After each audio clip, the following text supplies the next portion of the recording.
वेदों तथा श्रीमद् भगवद गीता के ज्ञान को सरल और सत्य रूप में प्राणी मात्र तक पहुंचाने के प्रयास में लगे हमारे चैनल सनातन धर्म ज्ञान गंगा में आप सभी का स्वागत है। मेरे प्यारे कृष्ण भक्तों, आप सभी को जय श्री कृष्णा। मेरे प्यारे कृष्ण भक्तों, सनातन धर्म ज्ञान गंगा चैनल के आज के वीडियो में हम लोग श्रीमद् भगवद गीता से अध्याय 9 के श्लोक 29 को भगवान श्री कृष्ण जी की कृपा से सरल रूप में सुनने और समझने का प्रयास करते हैं।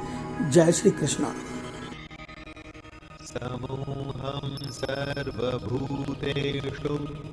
न मे द्वेष्योऽस्ति न प्रियः ये भजन्ति तु मां भक्त्या मयि तेषु चाप्यहम्।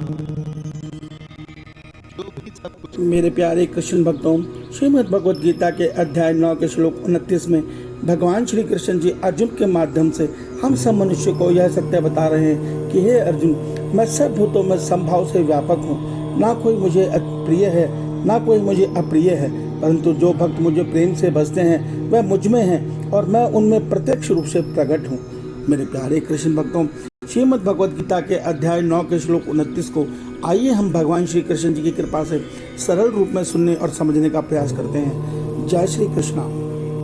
मेरे प्यारे कृष्ण भक्तों, श्रीमद् भगवद गीता के अध्याय 9 के श्लोक 29 के पहले भाग में भगवान श्री कृष्ण जी अर्जुन के माध्यम से हम संसार के मनुष्य को एक बहुत बड़ा सत्य बता रहे हैं। भगवान कहते हैं इस संसार में जितने भी प्राणी हैं, चाहे कोई अच्छा है चाहे कोई बुरा है, वो किसी भी वर्ण का है, वो कैसा भी है, मगर सब में मैं सब भाव से स्थित हूँ। अर्थात मैं सबके अंदर वास करता हूँ, सबके हृदय में मैं अंतर्यामी रूप से वास करता हूँ। कोई मुझे प्रिय और अप्रिय नहीं है। अर्थात भगवान समभाव से सबके भीतर वास करते हैं। वो आप एक सत्य को देखिए, जो आत्मा रूपी परमात्मा की ओम रश्मि रूपी ऊर्जा है, वो सभी प्राणियों को एक समस्त ऊर्जा दे रही है।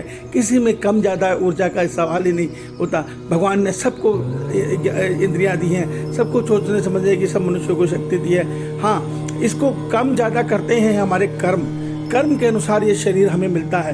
किसी ने अच्छे कर्म किए हैं तो उसको दिव्य शरीर प्राप्त होता है, गुणवान शरीर प्राप्त होता है। पर जिसके कर्म बुरे होते हैं उसको रोगवान शरीर और दुखदायी शरीर और दुख दरिद्रता वाला जीवन प्राप्त होता है। मगर परमात्मा की जो आत्मा रूपी शक्ति है वो सब में सम रूप से व्यापक है।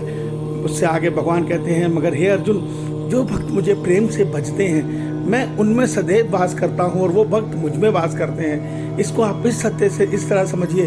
देखिए, लकड़ी के अंदर भी अग्नि मौजूद होती है और हर धरती के नीचे हर जगह जल मौजूद होता है।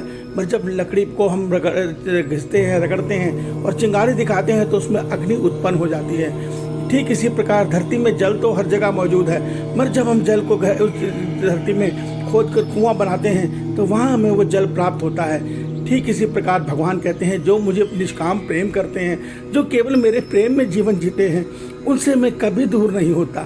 वो मेरे हृदय में वास करते हैं और मैं भी सदैव उनके हृदय में उनके लिए प्रत्यक्ष रहता हूँ। प्रत्यक्ष का अर्थ यह होता है कि जब परमात्मा से प्रेम करने वाला उनका निस्वार्थ भक्त अपने मन को अपने परमात्मा से जोड़ लेता है, जिस प्रकार प्रेमी अपने प्रेमिका से हृदय को जोड़ता है, उस याद में जब वो प्रभु को याद करता है तो बदले में प्रभु का परमानंद उसको उसी क्षण उसी वक्त महसूस होता है।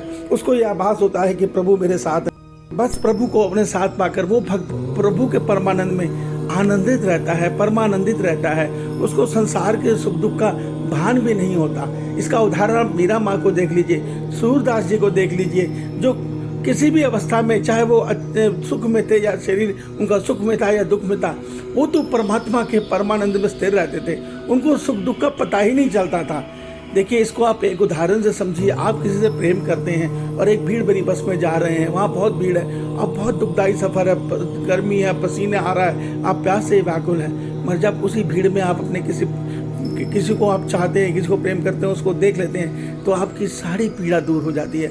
आप सब कुछ भूलकर उसी को निहारते रहते हैं। ठीक इसी प्रकार जब मनुष्य का मन परमात्मा से जुड़ जाता है, परमात्मा के परमानंद से जुड़ जाता है, तो उसको संसार के सुख दुख का भान ही नहीं रहता।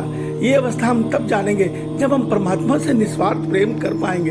अभी तो हम परमात्मा से प्रेम तो करते हैं, मगर हे प्रभु मेरा ध्यान रखना, मेरा संसार में मान सम्मान न कम होने पाए, मेरे परिवार पे मुझ पर कोई विपदा ना आने पाए।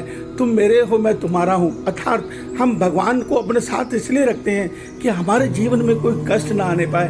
भगवान हमारे साथ सदैव रह के हमारे हर कष्ट को हरते रहें। अरे हमें भगवान से इसलिए दोस्ती नहीं करनी, हमने भगवान से इसलिए प्रेम नहीं करना। हम शरीर थोड़े ना है कि हमें सुख, हमारे शरीर को सुख दो। हम तो आत्मा हैं और आत्मा अपने परमात्मा से लिपट के ही खुश आनंद पाती है। जब इस आत्मा अपने परमात्मा के श्री चरणों से प्रेम से लिपट जाती है, हनुमान जी के मन की तरह, सूरदास जी के मन की तरह, मीरा माँ के मन की तरह, नानक जी के मन की तरह, तो वो आत्मा संसार का सुध बुध खो के सब कुछ भूल के अपने प्रभु के प्रेमानंद में खो जाती है। उसके प्रेम अश्रु नहीं रुक पाते, वो आनंद में संसार के सुख दुख को भूल कर प्रभु के परमानंद में रहती है।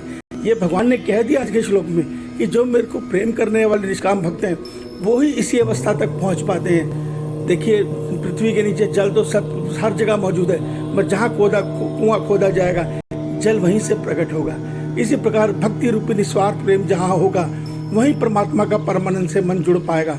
अन्यथा मनुष्य का मन दिन भर संसार की माया में ही खोया रहेगा। वो यही सोचता रहेगा, ये कैसे होगा, वो कैसे होगा, ये हो जाएगा तो वो हो जाएगा।